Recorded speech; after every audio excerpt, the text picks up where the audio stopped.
హైవేకి దగ్గరగా ఉండాలి. ఇంకో 10 కిలోమీటర్ల అవతలకి వెళ్ళినా కూడా హైవేకి దగ్గరగా ఉంటే ఏమిటంటే రోడ్డు మీద వెళ్ళే వాళ్ళకి వచ్చే వాళ్ళకి అందరూ చూస్తూ ఉంటారు. విపరీతమైన పబ్లిసిటీ వచ్చేస్తుంది. మనం పేపర్లో ఇయ్యక్కర్లా, రేడియోలో చెప్పక్కర్లా, టీవీలో చెప్పక్కర్లా, కళ్ళకు కనపడతా ఉంటుంది. అప్రిసియేషన్ కూడా అలాగే పెరుగుతుందని అనుకో. బాగా డెఫినెట్గా పెరుగుతుందండి. వాళ్ళ హైదరాబాద్ కొన్ని అడ్వాంటేజ్ ఏంటంటే ఇప్పుడు మెడ్రాస్ ఉందంటే 2 పక్కలే పెరుగుద్ది, 3 పక్కలే పెరుగుద్ది. ఒక పక్కంతా సముద్రం ఉంది. బాంబే కూడా అంతే సముద్రం ఉంది. వేరే హైదరాబాద్కి వచ్చినప్పటికీ 4 పక్కలు ఎటైనా పెరుగుద్ది. ముఖ్యంగా అసలు ఈస్టర్న్ సైడ్ పెరగల ఇప్పుడు దాకా పెద్దగా. ఇప్పుడు ఈస్టర్న్ సైడ్ బాగా పెరుగుతుంది. మాకు వెస్ట్ సైడ్, సౌత్ సైడ్ అటు బాగా పెరిగినాయి. ఇప్పుడు హైటెక్ సిటీ ఇవన్నీ కూడా అక్కడికి వచ్చినాయి. ఇప్పుడు ఇది బాగా పెరుగుతుంది. ఎందుకంటే నేషనల్ హైవే మీద ఉంది. ఇది కూడా ఇప్పుడు 6 లేన్ రోడ్డు కూడా చేస్తారు. 6 లేన్ రోడ్డు కూడా చేస్తారు. విజయవాడ వరకు కూడా రోడ్డు వస్తుంది. అది ఎన్ని వచ్చినప్పటికి ఇంకా ఆటోమేటిక్గా పెరిగిపోతుంది. ఇప్పుడు కూడా రోడ్స్ బాగా ఉంటాయి.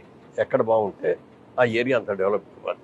దీనికి అడ్వాంటేజ్ ఏంటంటే అవుటర్ రింగ్ రోడ్డే కాకుండా రీజనల్ రింగ్ రోడ్డు కూడా దగ్గరలో ఉండటం అనేది ఒక మోస్ట్ అడ్వాంటేజ్. దాని మూలంగా ఏమైందంటే మామూలుగా అవుటర్ రింగ్ రోడ్డు కట్టాకే రియల్ ఎస్టేట్ అనేది స్ప్రెడ్ అయింది దేశం అంతా. 4 పక్కలకి స్ప్రెడ్ అయింది. ఎక్కడ అవుటర్ రింగ్ రోడ్డు ఉందో అవుటర్ రింగ్ రోడ్డు దగ్గర అటు ఇటు ఉన్న పొలాలు అందరూ కొనేసుకున్నారు.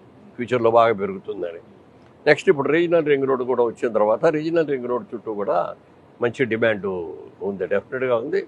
ఇవాళ ఇక్కడ దీంట్లో కొనుక్కున్న వాళ్ళు ఎవరైనా ఇవాళ ₹1,00,000 పెట్టి కొనుక్కుంటే ఈ 4 ఏళ్లలో 4 లక్షలు. అద్భుతం అద్భుతం. గ్యారంటీగా 100 గజాలు 150 గజాలు కొనుక్కునే వాళ్ళు మిడిల్ క్లాస్ వాళ్ళు ఇన్వెస్ట్మెంట్ పర్పస్ కొనుక్కుంటారు. పిల్లల కోసమనో, చదువుల కోసమనో, పెళ్లిళ్ళ కోసమనో. సామాన్యులకి మీరు ఇచ్చేటటువంటి నేను ఎవరికి చెప్పలా, నేను నా ఇంటర్వ్యూలో కూడా అనేక ఇంటర్వ్యూల్లో నేను చెప్తూ ఉంటాను. మీరు వ్యాపారం పెడితే ఏ వ్యాపారం చేస్తారో తెలియదు, అందులో లాభం వస్తుందో నష్టం వస్తుందో తెలియదు. లేకపోతే షేర్స్ కొన్నారనుకోండి, షేర్స్ పెరుగుతాయో తెలియదు, మొత్తం జీరో అవుతాయో తెలియదు. బ్యాంకులో వేసినా కూడా వచ్చే వడ్డీ మరీ టూ మచ్. ఇప్పుడు మరి 6%, 7% ఇంట్రెస్ట్ కూడా రావట్లా. దాన్ని అన్నిటికంటే కూడా భూమిని నమ్ముకున్నారు అనుకోండి, భూమి పెరిగేదే తప్ప తరిగేది కాదు. కానీ ఎక్కడ పెట్టాలో అనేది కన్ఫ్యూజన్ ఉంటుంది. అది దాంట్లో సెలక్షన్ ఇట్లాంటి మంచి నేల.